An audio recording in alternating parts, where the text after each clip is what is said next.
None of the characters made me feel anything. Yeah, I tend to agree. I'm actually very much on the same page. It's like, well, why should I be invested in what's going on here? Or why should I be into this? I do like a lot of the songs. But no, you're not alone on that. You know, people like it, I think, like it just because it is so friggin' strange. But I'd be lying if I said I didn't fully understand it either. That's one of the reasons I could never do a review on it, because I just don't think. I think it's less popular with nowadays crowd because the shock factor is no longer there. Well, I didn't even know there ever was a shock factor, actually. When it came out, I think that more of the stuff in it was more controversial than it is now. Well, it's still very popular. I mean, there's still midnight screenings and stuff, and I've been to one, and it's a party. It's nuts. It's crazy, but you know, I'd much rather see it in those than watch the actual movie. You know, I like watching the people interact with it than the actual film. So no, I mean, I understand. I think a lot of people, like I said, even people who love the movie are like, no, I know why you don't like it. You know, like it makes sense. So awesome, cool. Let's see. Let's do. Yep, woman holding up my DVD because obviously you hold my DVD. Go ahead, and say your. I have two actually. It's both I dislike. You know what? For time, I think we're gonna just do one. I'll do the big one. The big one is actually kind of, it got negative publicity on like its initial release, and I can see why people could dislike it. It's The Shining. The original? Yeah, the original. Do you like it or dislike it? I dislike it, and I can see why people, like on first hand, actually, a lot of people were surprised when that movie got negative reviews on initial hand. Just the only issues I had with the movie was kind of the soundtrack. Some of the acting was alright. Like Jack Nicholson was awesome. Like, of course, when he says like, "I'm not gonna let you fuck this up," like when he says something like that, he can really, you know, put his emotion out there, and he does a really amazing job. Just the pacing, it seems kind of slow in some way. Yeah, and that's very Kubrick. Yeah, I can understand when someone says they don't like that. Stephen King didn't like that movie. Now, of course, he likes his remake, which is pretty piss poor.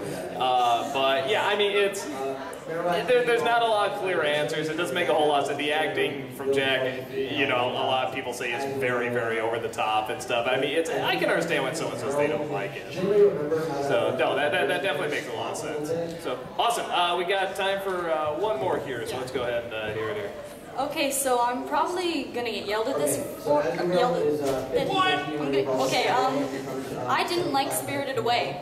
Oh, now what did you like about it? No, I can understand. I think I know why too. Why didn't you like it? Okay, I will admit the art is fantastic. The idea is really interesting, but everything just happened way too conveniently for me. Like when she saw the dragon flying in the air, she's like, "Oh, that's Haku." How did she know that was him? He never really explained that to her. And it didn't really feel like she learned anything. It just kind of felt like it was just a trip. It didn't really feel like yeah, there was a the lesson, I think it was supposed to be, though granted it wasn't hammered in, that, you know, she was going to a new town and she was nervous and she, you know, was acting like it was a big deal, and then she's put through something that is a big deal, and by the end, you know, when they say, you excited for the new school, you intimidate, she says, "I think I can handle it." You know, it can always be worse. I think that's sort of the lesson. In terms of all the other stuff you were saying, like, you know, it doesn't really flow, or it's a little, you know, it's more to get, you know, weird visuals out there and stuff like that. Did you like Alice in Wonderland? I mean, any version of Alice in Wonderland? No. Kind of, I mean... There's a lot of people, I was talking to Lindsay about this, because she doesn't like those kind of stories either. It's sort of like these road trip-ish movies, but they're also a trip, where it's more just the things you come across, and there's not really much of a narrative. And I can totally understand that, because there's not much of a narrative, and really there's not even that much of characters. It's more scenes just sort of tied together, and weird visuals. And you're not wrong. I mean, nobody can really be wrong on it, but I understand it, because there's not much of a story. There's not a ton of characters. I'd argue Spirited Away has such a character in it. But yeah, it's just weird stuff that's sort of happening, and it's just one after another. So I can definitely see that. I love it. I mean, I adore the movie, obviously, but I can see why someone actually would like that film. Guys, what I really wanted you to take away from this is that if you like a movie, if you dislike it, like it or dislike it. But listen when people want to talk about it. Don't judge them, don't point at them, say you're wrong. There is no right and wrong.